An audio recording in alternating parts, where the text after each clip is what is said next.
right, this is today's recap of today's trade. So I'm gonna go ahead and play the replay mode. All right, so session starts, right? And I'm looking for supply and demand setup. This presents itself to me, but it breaks through my zone, so I don't take a trade. So I go ahead and wait, and then this is the 9:30 candles. If you know, you know, 9:30 is when a bunch of volume comes in and when market opens. Ideally, you don't want to trade that. So I waited and waited for price to give me something.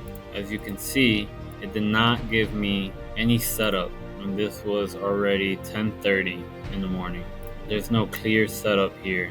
It's just sideways movement between this orange line and this zone down here. Although it did react off of this bigger gap or imbalance, I believe on the 1 hour, I could have taken an aggressive trade there, but it's not what I was looking for.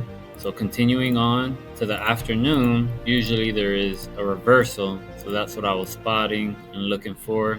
I went ahead and entered this trade for a quick scalp due to mainly experience. Only knew that like price was wanting to push down is just because of experience and looking at the charts a lot.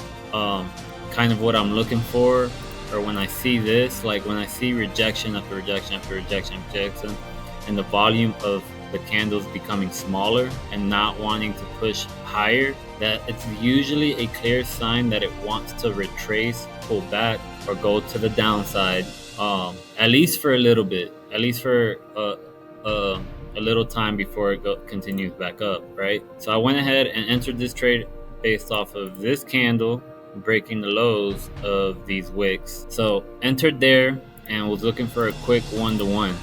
And honestly, this trade tested my patience. As you can see, almost hit my TP, but it didn't, went back up. And then, finally I hit TP right here and get out for a dub. And if you continue to play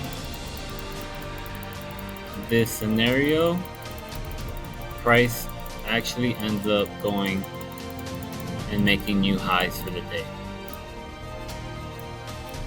Very choppy movement today. Obviously, after looking at it in the afternoon, hindsight is 2020. This is obviously an upward movement, right? So I could have taken the trade here, gone up, could have traded here, gone up, could have taken any position here to go up. But in the moment, in live, you don't know what's going to happen. So yeah, that was my quick 1-to-1 trade. And yeah, hope you guys enjoyed.